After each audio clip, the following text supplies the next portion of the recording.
It's Friday, and I'm Del Shores. And I'm Emerson Collins, and you're watching The Del and Emerson Show. Straight talk. Real gay. Hi, Del Shores.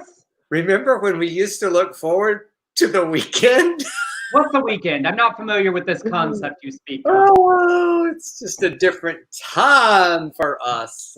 But we're actually in a good mood today. I am in a very good mood today. Aren't you in a good mood? Yeah. I am.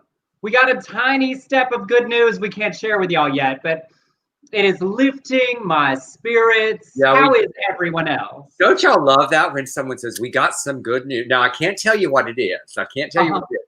So I can't tell you what it is, but we did get some good news, and it was fun. So, we're starting this show in very good mood. I'm in a really good mood because tomorrow I'm doing something crazy. I am driving to San Luis Obispo with my daughter, Rebecca, with our mask on to see, I'm getting emotional, to see my other daughter, Caroline, who I've not seen in almost a year. She's driving from San Francisco to meet us. We're stopping at Whole Foods, getting food, some vegan stuff for her, you know, some meat for us, and we're meeting in a park, and we're just going to visit. I love that the girls are so, like, you know, paying attention to everything and found a park where you could all meet, where it would be safe. I love a little reunion. I said, I will pay for everything if y'all will just plan it. And they did. They did. You put Rebecca, my daughter Rebecca's a very good planner. She, you know, and then Caroline she got us halfway down to 5 minutes. So she planned where we meet, and it was great. So anyway, I'm excited. I get to teach some actors this weekend. So we had our good news. I'm in a good mood. You look good. Yeah.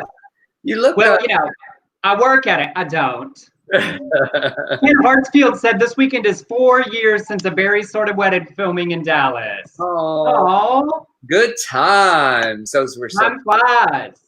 That was probably, if I remember correctly, that could have possibly been the most stressful day of your life. That filming at the Rose Room?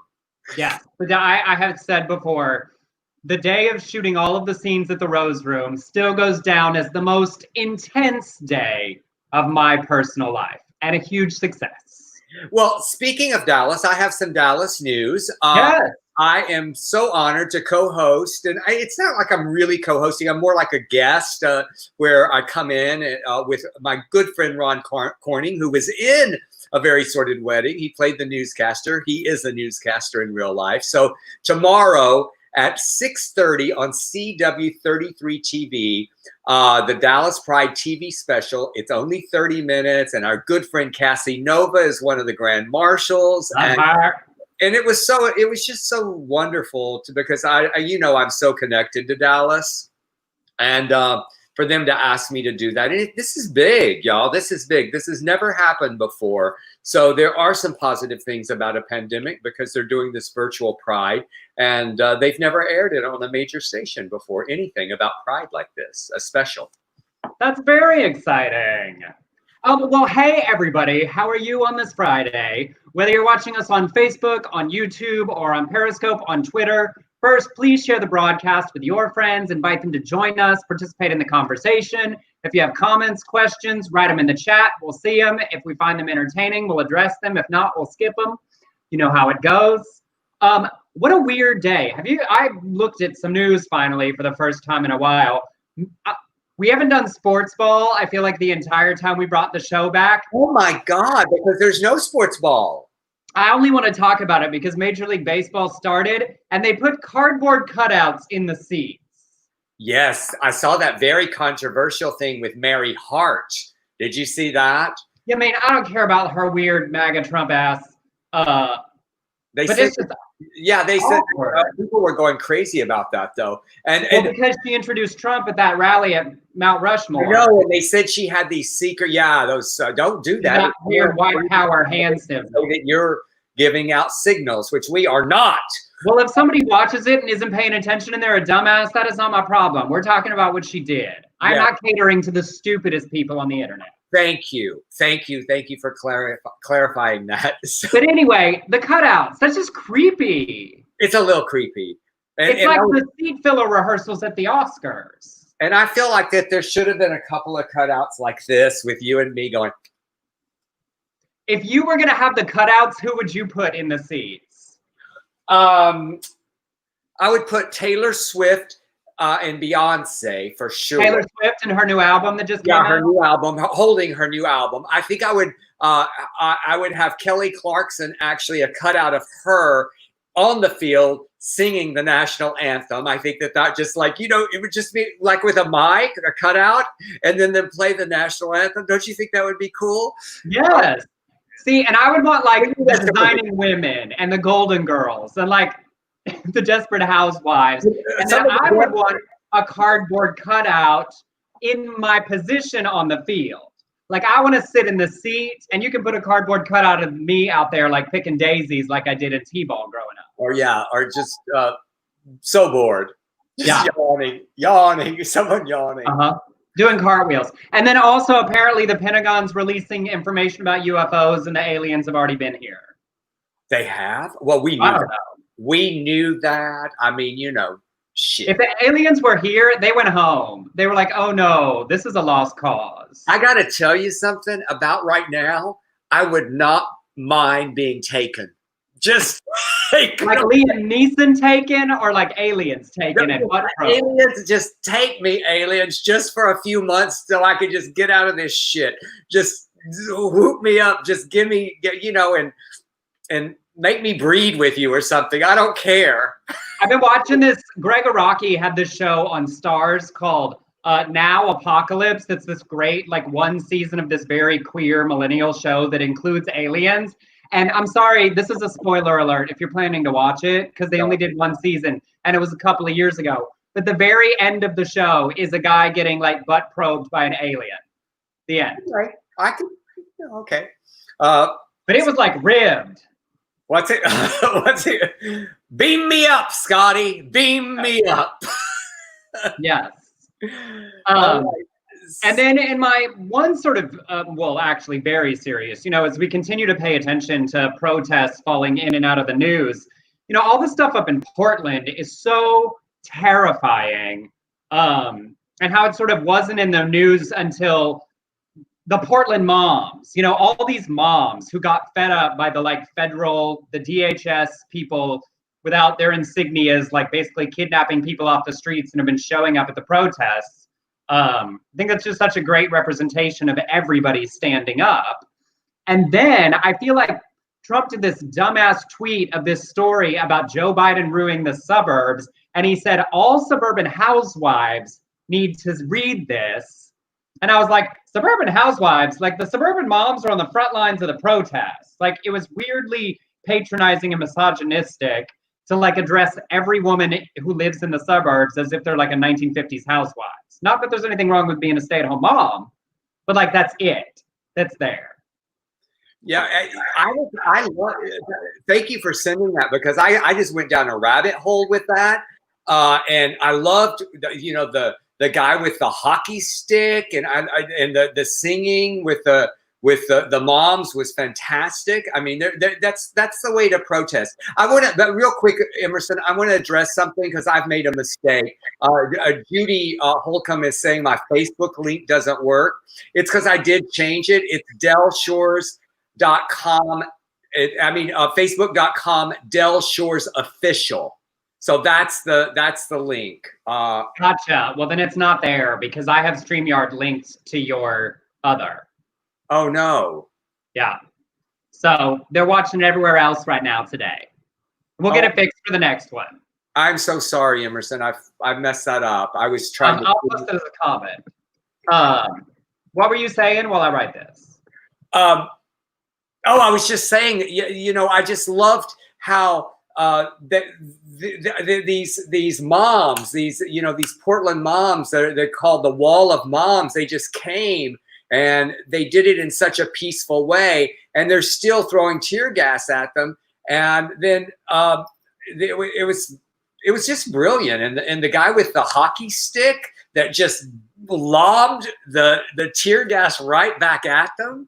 Yeah, that was cool. It's so important that the protests are continuing until Police departments address the issues that communities have. We have to keep showing up because if we don't keep the pressure on, nothing will change. Also, sidebar, a whole bunch of other people are watching on your Facebook page, so it's fine. Oh, it is? Okay. Yeah.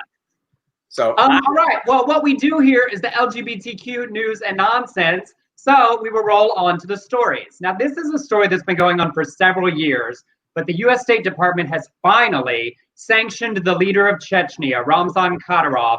Secretary of State Mike Pompeo said the department has extensive credible information that Kadyrov is responsible for numerous gross violations of human rights dating back more than a decade, including torture and extrajudicial killings.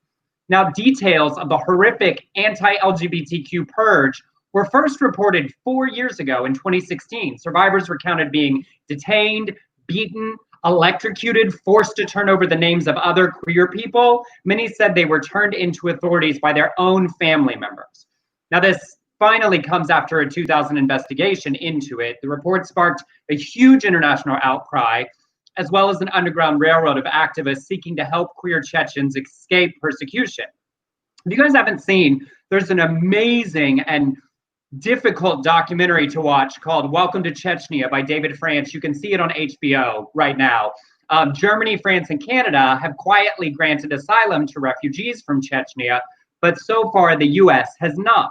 Shocker. In case there was any idea that it was going to get better there, Kadyrov's response to Pompeo was on Telegram, an instant messaging channel. He said, "Pompeo, we accept the fight. The further it goes, the more interesting it gets," he posted, along with a photograph of himself holding 2 machine guns in a warehouse. So the LGBTQ community in Chechnya is still under an enormous persecution with clearly no signs of it setting up. So this first long delayed, entirely too late action by the State Department definitely should be followed up by allowing asylum. But this goes back to the story we talked about last week about how the US immigration is making it harder for LGBTQ people to prove their asylum claims. So these issues all build on top of each other for this administration that is truly not doing enough to help LGBTQ people around the world, despite claiming Trump is, saying that it's bad and wanting to cure AIDS and all of this nonsense that's been said, but with no action to support it. Yeah, and then also following in the same path, Jenna Ellis is a senior legal advisor to Donald Trump and the worst kind of evangelical Christian. And this week, she retweeted an article that supports conversion therapy called "The Empirical Case Against Conversion Therapy Bans," that argues against a new conversion therapy ban bill in Canada. She tweeted it saying, "No sexual orientation is not immutable. One large longitudinal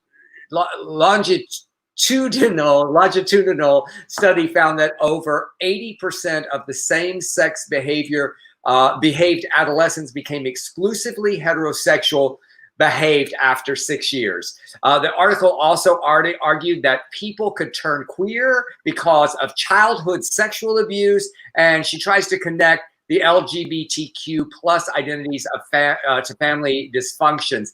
In the past, Ellis has called HIV God's moral law and his supremacy. She also criticized judges for decriminalizing homosexuality in the state of Texas. Also, after the Pulse nightclub shooting, she's just this is the one that gets me. Yeah, human being. She criticized her own Republican Party for embracing LGBTQ plus rights in a blog post called "Two Wrongs Do Not Make an LGBT Right." In it, she said, "Just because we are all heartbroken, and indeed we are, that 50 Americans lost their lives does not mean that America, conservatives or Christians, should become activists for homosexuality or any other immorality." I didn't see the left suddenly become Christian activists after Charleston and try to welcome Christians or even stand up for what is actually fundamentally right: free exercise of religion. Whew. And also, that's just insanely wrong. Everyone after Charleston said that the houses of worship should be sanctuaries for people. I mean, across the entire political spectrum. Of course, people on the left said that what happened there was incredibly wrong. Like, it's not even factually accurate. And this is a senior legal advisor to the president talking about how she wishes that homosexuality was still illegal. Just there is a word that comes to mind that I will not utter. Also, sidebar, you know, for people who want to be able to help, I'm putting the Rainbow Railroad website into the chat. For Chechnya, the Rainbow Railroad is very involved with helping LGBTQ people around the world who need to escape their home countries. So if you want to be able to support, I've been focused a lot on like, what can I do though, when we talk about these terrible things? So that's an organization that actually works specifically with that, if you're interested. Yeah, I've been following them for a long time. Have actually, for their benefits, given merch and stuff. I really love that organization. Yeah. All right, and then in returning news, we've talked several times about the amazing Pennsylvania Health Secretary, Dr. Rachel Levine, who is trans. Well, last weekend, an event at the Bloomsburg Fair in Eastern Pennsylvania gave attendees the chance to drop a man dressed as Levine into a dunk tank. The man wore glasses, a flower print dress, and a blonde wig. Tickets sold for the dunk tank benefited volunteer fire departments in the area. Now, the Fair Association posted a photo of the impersonator on Facebook and said, "Dr. Levine, thank you. You were a hit and raised a lot of money for the local fire companies. Wonder why so many were trying to dunk you." The post is gone, of course, and after being criticized by the Democrat governor, who definitely supports Dr. Levine, and even some of the beneficiaries of the fair, the officials with the group held a news conference to apologize for the event and say there was no transphobic intent behind caricaturing Levine. David Brode, the volunteer fire chief who impersonated her, said he was actually going for a Marilyn Monroe look, but when people commented that he resembled Levine, he decided to go along. He said it was just in fun, it wasn't done to disrespect her. Here's the thing to me. I believe that there are people that don't know trans people. I believe it's possible that this small town man, somebody said, "Oh, you look like Dr. Rachel Levine," and he thought, haha, that's funny, we'll raise some money. And the transphobia of that is it reinforces the idea that she is a man in a dress. You know, whether the intentions were that or not, that is the horrible trope that it plays upon. I do love, once again, Dr. Levine's office had no comment. I love that she and her office are like, I have work to do. We're not commenting on memes. We're not commenting on bullshit comments. We're not addressing these things. They're distractions from the important work she does for the people of Pennsylvania. That said, she's just a woman trying to do a job to save people in the middle of a literal health crisis. And that's what it's like for trans people just trying to live their lives and do their jobs as who they are. Whew. Yeah. Okay. Well, this is a very interesting story. There's this racist gay man who was caught on tape in New York City on the Upper East Side. In the footage, the motorist is seen stepping out of his vehicle and yelling, "Hey!" And I watched it, so I'm doing him pretty accurate. Yeah, accurate. "Hey, it would be smart to get out of the street, asshole, fucking," and then he used the N-word. Then he climbs back into his car smoking, like, you know, smoking. When he sees he's being recorded, he says, "Are you recording me? Why?" The pedestrian replies, "'Cause you're an asshole." He quips back, "I'm an asshole? Honey, look in the mirror, okay? The only person that's an asshole is you recording me." The pedestrian says, "Oh, you are so fierce." The racist then responds, "I know I am, thank you." "Are you gay too?" Oh no, you're not? Well, you look like it. Do you keep, do you want to keep recording me having fun? What are you going to do with this recording? Just tell me. "I'll put it on the internet," the pedestrian replies. They bicker, then the racist threatens to, "I'll beat the shit out of you." When the pedestrian tells him to give it a try, the motorist jumps out of the vehicle and lunges at him. The racist grabs the phone, throws it across the street. But unfortunately for this motherfucker, there was another person nearby filming the whole thing with a different angle. The racist has been identified on Twitter as Joseph O'Brien. And I repeat, his name is Joseph O'Brien.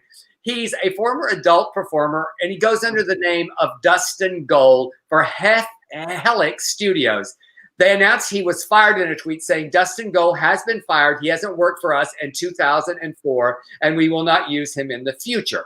Now, I decided to Google him and look at a couple of his work. His body of work. His body of work. And here's why he's pissed. He got fat. He got a little fat, and he can't do the porn anymore. He's upset, and so he's just, I'm just mad. There are absolutely fat people in porn. It's a whole genre. Well, his whole thing was he was this little 19-year-old twink. That's how he made his money, little bottom twink, and he aged out. That's what happened. Well, and he's mad. I love several things. Wait, first of all, sidebar. I'm watching Drag Race Canada as well on Wow Presents Plus. And last night in their pit crew, among the 10 guys, they had a guy with a belly. And I loved that there was a wider range of body types because everybody has different things they're interested in. I was not fat shaming. I know you weren't. Okay. Yeah. No, but I just think he should embrace and move into making other kinds of films. I love that he hasn't worked for them since 2014, but they fired him. I was like, somebody just forgot he was on the roster, right? They're just protecting themselves. But I just wanted to thank you for allowing me to do that story. I really, really love that. I knew that you would. And I love that you can see the moment in the video when there's a moment in his eyes where he realizes the video was on and then he decides to lean into it. And during the whole fight, he's thinking, how do I get that phone? He knew, which is why he eventually grabbed the phone and threw it into the street, hoping to break it. But here's what's interesting about it. That phone was part of the video because they edited two together, the thing that I saw. So they were able to get that phone's footage as well, which was a much better shot. And then it was like the reverse. They shot the reverse, showing him going across the street with his little bitch slap and grabbing the phone. Well, and it goes back into the issue, right, as we're talking about racism in our culture and being anti-racist, but also very specifically what racism looks like and sounds like within our community. That Black LGBTQ people and other people of color that are LGBTQ talk about the racism they experience in our community. Here is a man that experiences marginalization for being gay, being racist to other people. So it is something we have to talk about and deal with in our own community, call it out and hold it accountable, particularly for those of us that are white in the community. Yeah, I will tell you, and I'm not going to be real specific here just because I'm not protecting, but I played a club in a city, and the club owner afterwards, smoking a cigarette, I was just hanging out, he told me a racist joke. And I said, what makes you think that is okay with me? And he said, oh, I don't mean anything by it. I look at the drag queens in my club. I hired Black drag queens all the time. Yet he told this despicable joke. I got home and I told my manager I'm never playing that club again. And I didn't. So I hopped across town to a club called The Edge. So. Well, and it happens so much. Black LGBTQ people talk about it all the different ways, overt racism like that, but then racist dress codes that are designed to target specifically Black dress and Black culture. Honey Mahogany in New York did a big speech at a club saying, I won't perform here anymore. Chicago's dealing with how Black queens are treated. This is very specific to our community as well as the wider. Well, I had another issue with that. And I think you were very aware of that at the Club Play in Nashville. I think they've stopped it, but they used to have a very, very specific targeting young Black men with their dress code, and I called them out. They got all mad about it, but it's we have to speak up. We must speak up. And when I did this in at this club that I was talking about, the guy was just shocked, and I said, "How dare you? How dare you be a gay man? And I know you've been discriminated against in Tennessee, and yet you are a racist. You are a fucking racist." Yeah. And then the subtle ways that it happens, right? That we wouldn't pay attention to as white gays You know, when the posters are always just a hot white guy with an 8-pack, like what does that say after a while to Black LGBTQ people? You know, how welcome are you here? You know, it's all of the different ways that contribute to making it not an equal opportunity or equally welcoming spaces in our communities. I wanted to ask you, did you see this? Leanne said, did you see the racist woman in LA that wouldn't let the food delivery guy in the building? Did you see this one? I had not seen that one. Okay, go watch it. It is this. It's a Postmates or Uber Eats guy, black guy. He's trying to get the code to deliver food to somebody in the building, and this woman walks up and just says, "Who are you visiting? Yeah, you can't come into my building. I don't feel safe." He gets the person on the speaker whose food he's delivering is like, "This woman won't let me in your building." The person has to come downstairs to get the food. She's like, "I don't want you in my building," to the person that lives there. Just this black guy in a hat and a mask, you know, delivering his food, doing his job. 5 minutes of just, you can't come into my building. And did they get it on? They got it on camera? Yeah. Oh, I'll see it, Leanne. I love Leanne. Leanne sends me the sweetest messages. When I'm feeling down, I just go and I find Leanne's messages. So thank you, Leanne. Jonathan said, I was never more proud of you than when you called out play for the dress code. Thank you, Jonathan. It wasn't the only incident I had with play. I had another incident after that. They did change that sign, and I don't play there anymore. I will never play at play. I will never step foot in that club again because of them not protecting the people that are on stage and allowing people just to walk in and talk during your show. And I called somebody out from the stage who was doing that. And they got mad at me because they said that was a customer who actually did not even pay to come into my show. So I said, I'm done. I gave you another shot. I am so fucking done. Yep. And being anti-racist is first holding ourselves accountable for the things we do and say or have said and have done. But then it's being actively aware and engaging in it when we see it. It's making the uncomfortable moment to stand up. All right, in other good news, the past year saw LGBTQ representation in elective office in the US grow by 21%, with 843 known out officials as of June, according to a report from the Victory Institute, which attributed the growth to the fact that LGBTQ candidates are, one, running for office, more willing to be out while running, and more are coming out while in office as well. It's likely to grow even more in the next year as more than 880 openly queer people are running for office in 2020. Bisexual representation up 53%, trans women up 40%. Still, they're overwhelmingly white, 77%, cis men, 57%, and gay identified, 54%. So working in other areas to grow representation. Now, we hold 0.17% of elected positions across the entire country, despite making up 4.5% of the adult population. So Anise Parker, president and CEO of the Victory Institute, who we know and adore, former mayor of Houston, said in a press release, while the number of elected officials continues to increase, we must still elect over 22,000 more LGBTQ people before it's even an equitable representation versus the population, which leads us to the next story. So if you think good factual news and information on disparity, right? Okay, well, Richard Grennell, the gay former ambassador to Germany and acting director of national intelligence, he didn't like it. He also is a Trump supporter and so much of a Twitter troll. His tweets were discussed in his confirmation hearing. ABC News posted a tweet with the headline saying at least 22,000 LGBT candidates must be elected to reach equal representation. Grennell quote tweeted it saying, "This thinking is dangerous and offensive because it assumes all gay people think alike.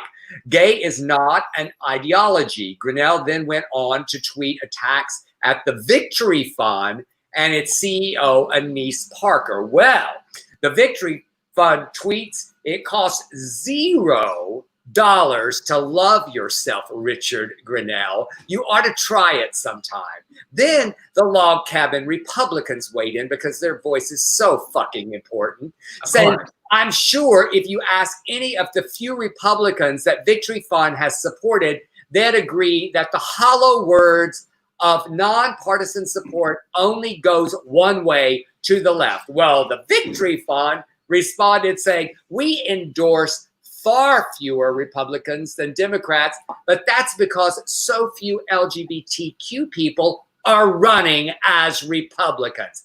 Bam. This is about the candidates that are running right now, not about our endorsement process. We endorse pro-equality, pro-choice GOP candidates. Grennell got in it again asking, why didn't you endorse Carl DeMaio? You should have to explain this to the IRS. So dumb. The Victory Fund clapped back, said, folks, we are a 527 political organization. We are not tax exempt. We are nonpartisan because we chose to be, not because we have to be. Again, we are not tax exempt. Breathe, people.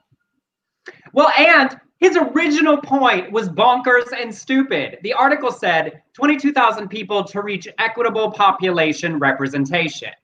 It didn't say 22,000 Democrats. So like his original idea of like, it's not an ideology doesn't even make sense. It's like when people talk about Black people represented in government or Indigenous people or Latino people, you know, whatever group you're talking about versus the population, it's just saying equitable representation. Like it was dumb from the jump. Also, he's such a troll. He's always after Gavin Newsom. I swear I'm scared we're going to have to live through him running for governor of California at some point. I think he moved to Palm Springs.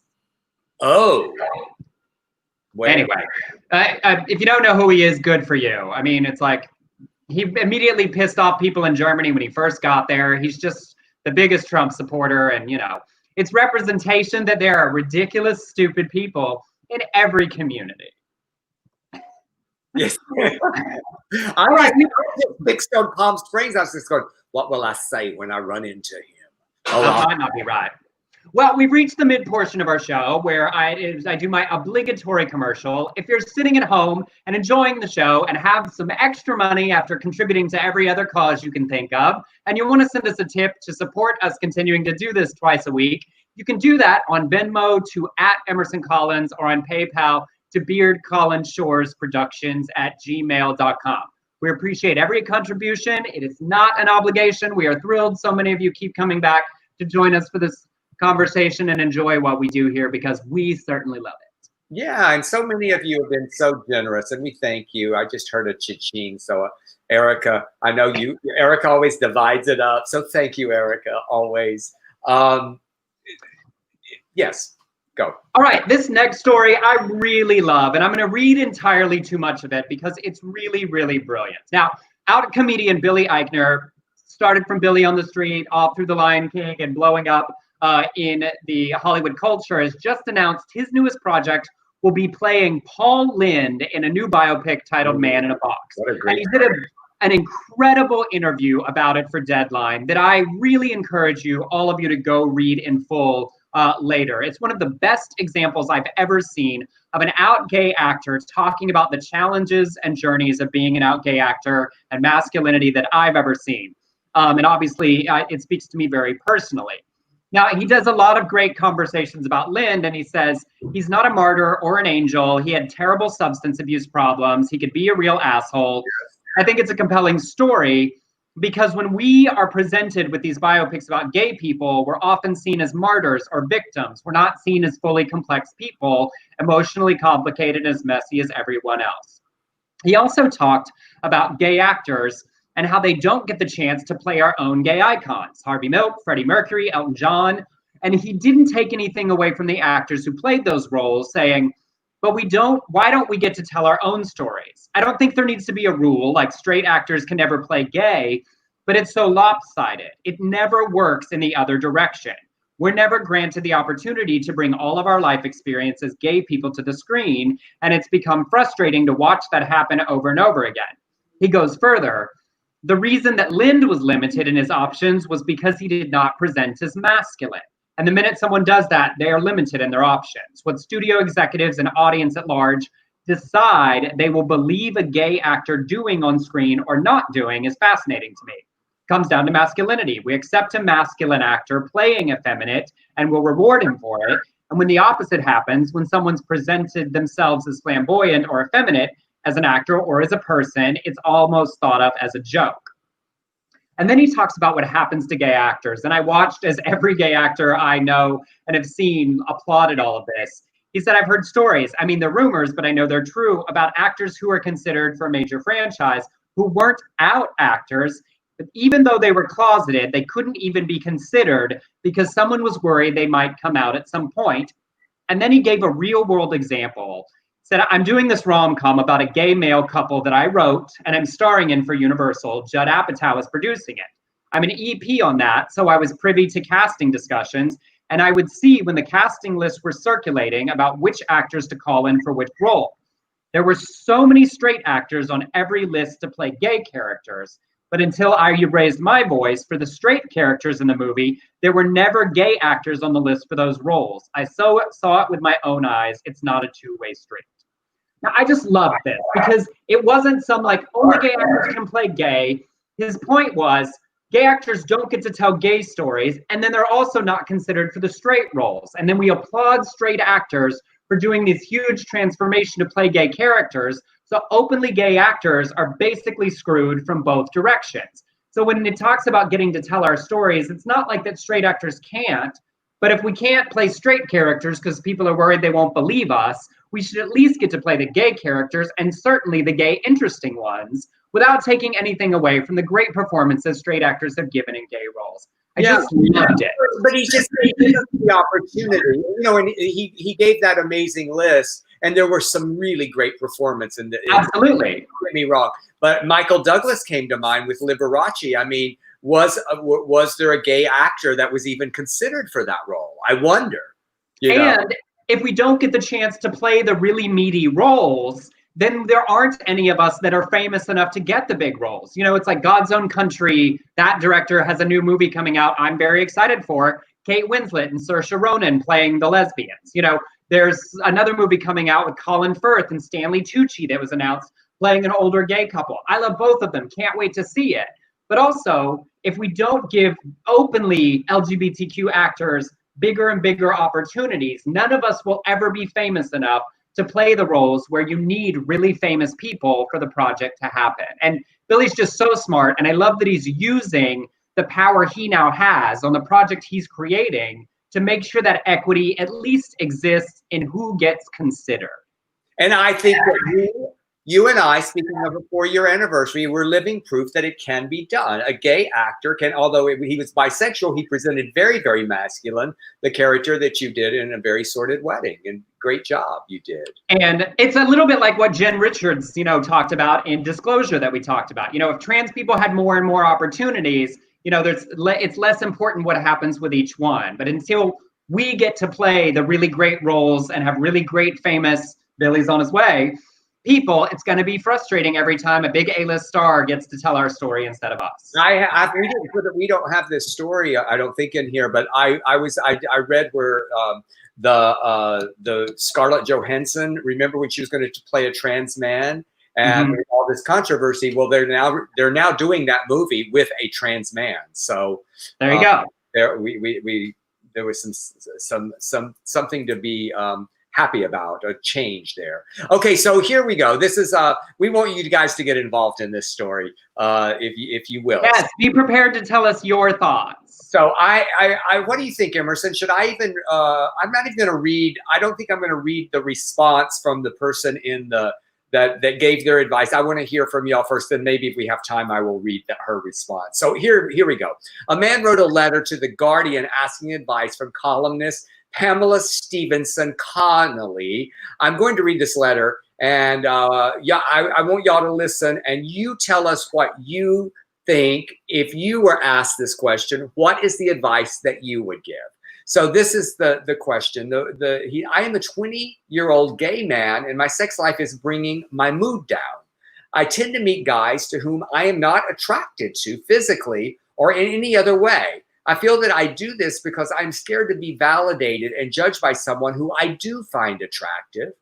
Doing this makes me think less about sex. I don't feel good afterwards, and it's reducing my sex drive. I simply can't bring myself to meet someone I do find attractive. I think I'm sabotaging myself subconsciously, and that's why I go for guys I find unattractive. So, Emerson? So what do y'all think? What would you tell this poor boy? What would you say? I would say, honey, you need to love yourself and go look in the mirror and find someone to love first, and then you can be okay with yourself and start looking for, I think I would also say, don't forget to look into the soul of a person and weigh that in finding someone attractive, not just the physical aspects, because I feel like that, especially early in my life, that many times that I probably eliminated a lot of great people who could have been great husbands or in a relationship just because of some superficiality. So, well, yeah, to me, it sounds like he thinks he's not good enough for the kind of person he's attracted to. It's like, oh, I want like the Abercrombie model from the magazine, but I don't think I'm good enough for that. Mm-hmm. But also, sir, stop having sex with people you're not attracted to. Like, that's just always going to make you feel bad about yourself. I was the opposite. When I first started having sex, I was so excited anybody wanted to have sex with me. I had sex with anybody who wanted to. I was like, yes, please. Thank you.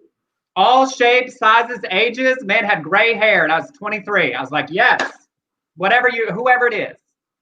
Well, I think that there's a lot of grateful men out there, Emerson. I had to learn the opposite, learn to be a little more discriminating and, look at starting to date instead of just having sex. All right, let's see what some of these said. Greg said, definitely love yourself and worry about it. I think he meant don't worry about it. Steve said, been there, done that. I grew out of it. Didn't think I was worthy of someone attractive. And Dana said, yes, just love yourself. It's also, I do think you were right on. I think if you get too caught up in what culture says is the pinnacle of attractiveness, you don't give yourself time to explore all the other kinds of people you could be attracted to, or the different reasons you could be attracted to people.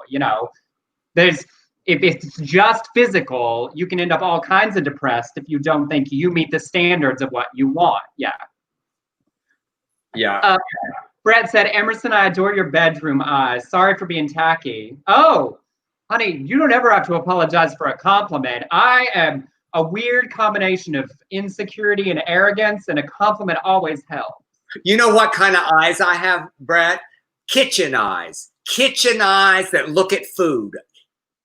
Those are kitchen eyes. I would have rather rejected myself before someone else had the opportunity to. Oh, Steve, I don't love that for you. Don't limit yourself. I mean, Emerson, think of the monologue that you delivered so brilliantly. I'm just giving you your acting in Southern Baptist Sissies. Why he said, I am not worthy of someone complete. I always fall for someone without a car, without a job, somebody who needs fixing. And that was me for a very, very long time.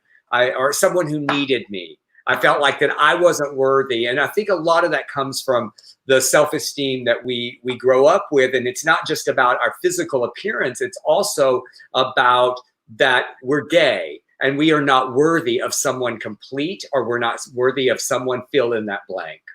So Steve did say he grew out of that. Yeah, I think many of us did. And it's what Matt said. You never know what another person finds attractive. And that's such an important piece of it too. Swing for the fences and risk it all. Look at us giving therapy without license.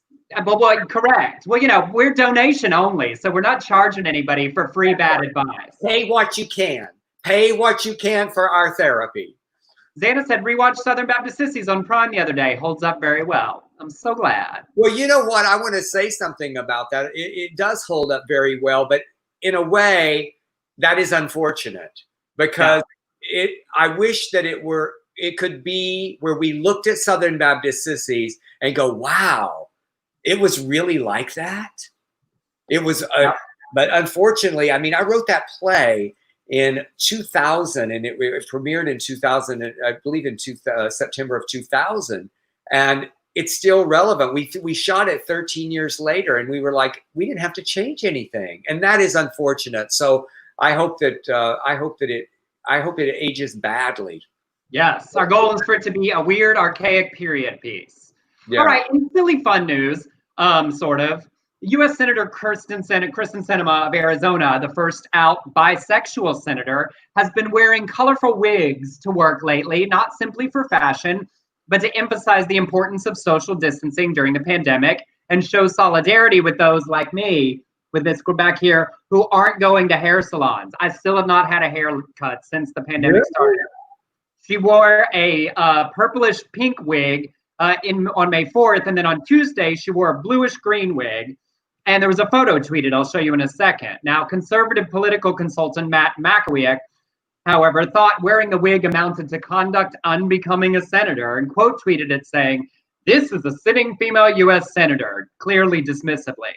But one of the best responses was a user who tweeted back a photo of Matt Gaetz in that gas mask he wore to the chambers and said, "This is a sitting U.S. congressman.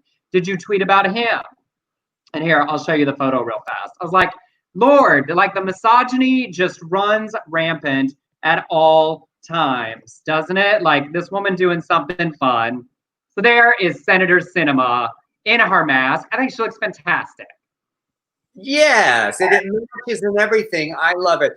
I tell you what, Matt Gaetz and this Matt McAweek, here's what is unbecoming behavior of a senator. That is Representative Ted Yoho calling Alexandra Ocasio-Cortez a fucking bitch on the Capitol steps. That is unbecoming, not a blue wig.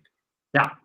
I mean, just rampant misogyny that he's so upset by what she does. Like, it is absolutely bonkers that was done. And because of the president we have and the culture that he has established, it's barely a blip in the moose. I mean, she spoke great about it the next day. Like 9.5 minutes. Find it. It's all over Twitter. It's rather brilliant. It is rather. But again, just the misogyny women face doing their jobs. That's right. He can't compete with her on the issues. Got to call her names. All right. A 25-year-old man has been found guilty of attempting to blackmail a grandfather he met on Grindr in the UK.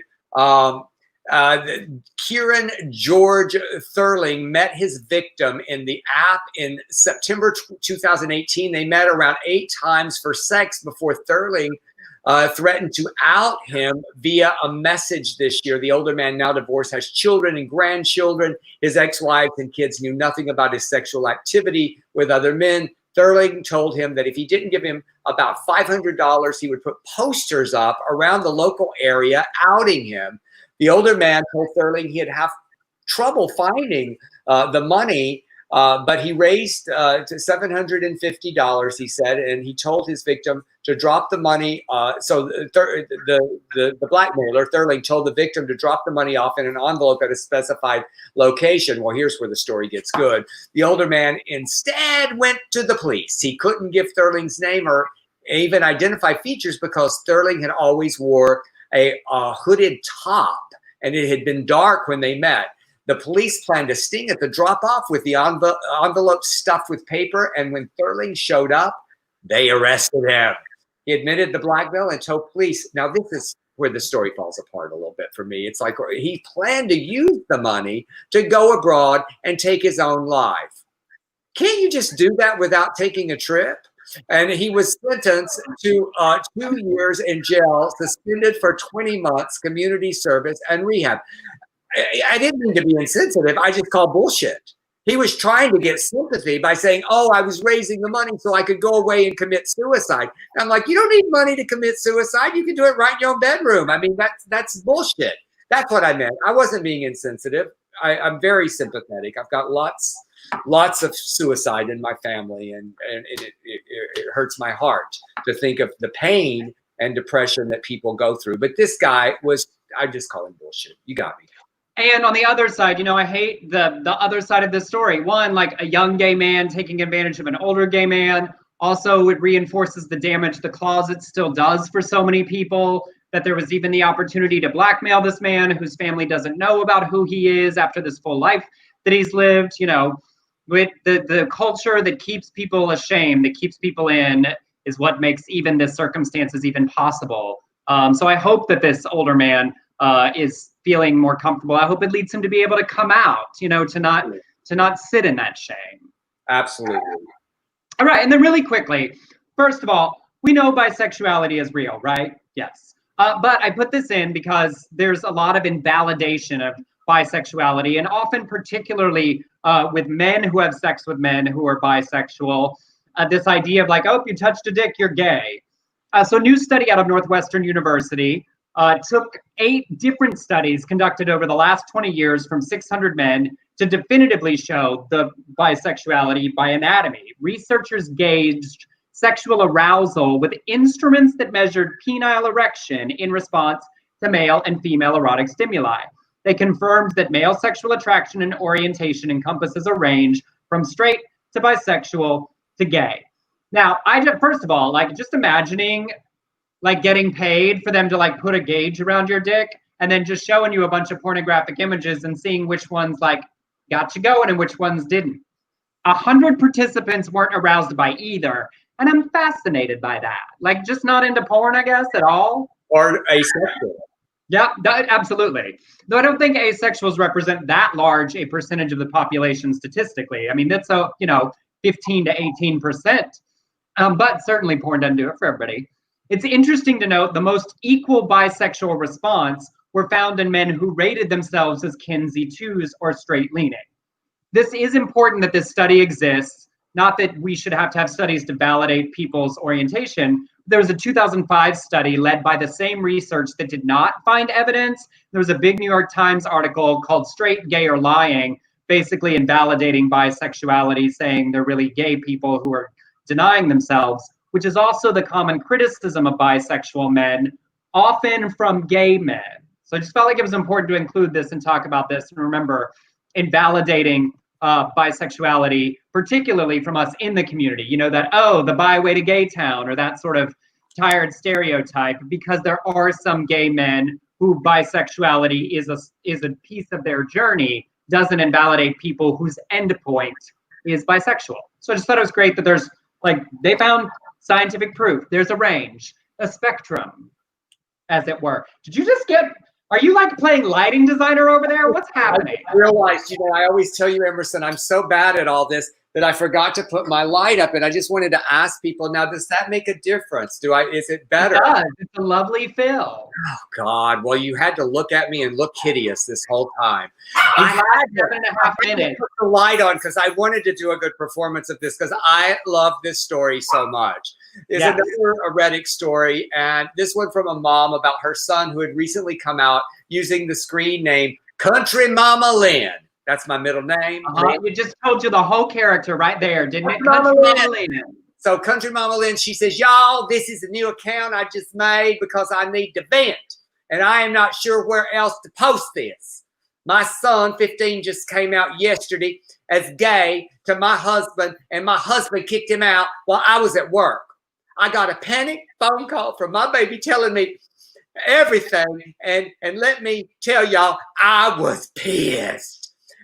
So she rushed home where she found her child on the curb with his clothes and shit strewn all across the damn lawn. I gave that bastard a piece of my mind, and I told him that if he can't be a man and support his son, that he could kiss my ass and find someone else to pay his bills. She then left home and checked herself and her son into a hotel as they found a new living situation. Users pointed out that since she paid the bills, she wasn't the one who should be looking for a new place to live. She thought. So she wrote an update saying, I took y'all's advice. I pay for the house. So that motherfucker will be out in a few days and my son will be back in his home. Along the way, she bought her son a bunch of pride gear and found out that he had a boyfriend, and she met that boyfriend on FaceTime.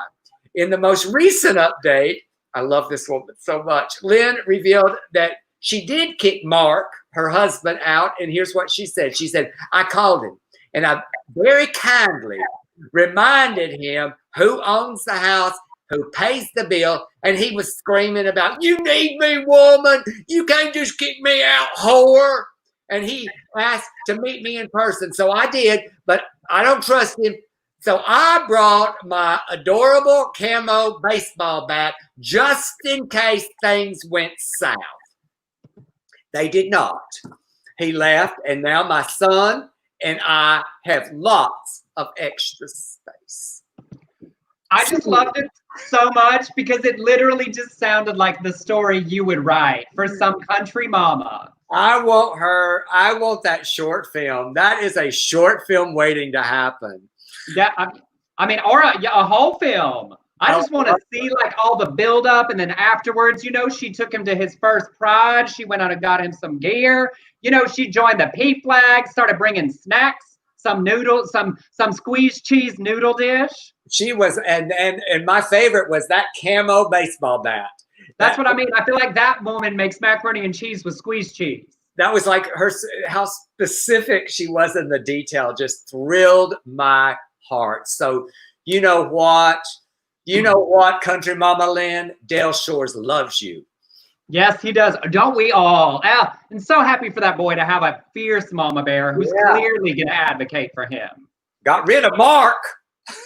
She got rid of Mark.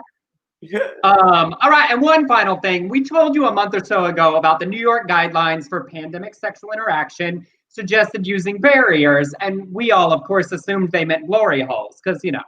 Well, the British Columbia Center for Disease Control in Canada just came out and said it.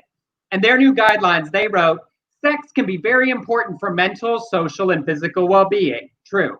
Use barriers like walls, e.g. glory holes, that allow for sexual contact but prevent close face-to-face contact.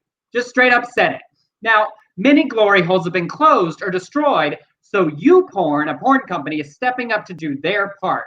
Company's VP wrote a letter saying, at YouPorn, we highly value the importance of considerate sexual exploration. We would like to extend an offer of our support in an effort to continue to flatten the curve without foregoing sexual pleasure. We would like to offer the province of British Columbia a grant of $100,000 to support the building of glory holes across the province.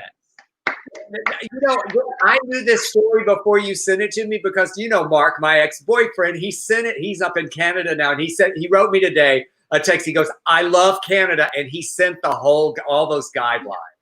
Do you know how many glory holes you can make with $100,000? It's just a hole in wood. God, I could help.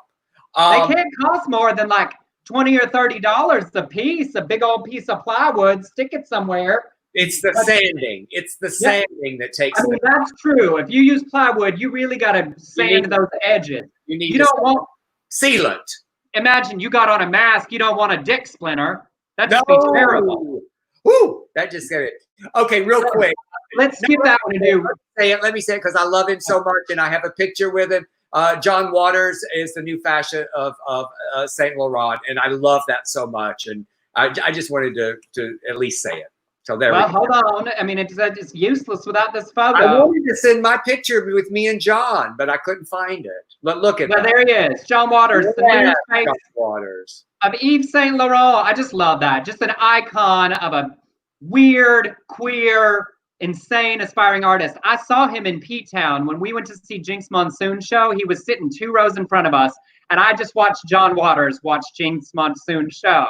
Well, you know, when he did his one-man show at the Tampa Gay and Lesbian Film Festival, and they were showing one of my stand-ups, and they showed mine first, and then he did his show. And so we went to dinner before. I took a picture of John and me and sent it to Leslie Jordan, who was obsessed with him, and he goes, "You fucking asshole! How come this is not fair? This is not fair. I'm the one who loves him." And then John said, "Well, I've seen him in P-Town many times," and Leslie goes, "You tell him to come backstage next time." So, all right. Well, that's all we got. We hope you all have a great weekend. One more reminder, if you want to tip, send us a few dollars on Venmo. It's at Emerson Collins, or PayPal to Beard Collins Shores Productions at gmail.com. Thank you to Ben and Rex and Allison and Erica and Jonathan for your contributions today. And we're off to go see the finale of Drag Race, which we'll talk about next time. Yes, I'm so excited, and I have to get off the internet starting right now because it starts airing 5 p.m. Pacific. Who are you rooting for? I think Duh. Miss Cracker, maybe? I don't know. I'm For so... me, it's between Shay and Juju. Like, Juju's had my heart since the beginning. I love both of them. I love them all three. It's really difficult. I love, Shay. Let's just go with Shay. I think. Well, all right. Well, everybody watch. We'll discuss the finale on Tuesday. Have a great week.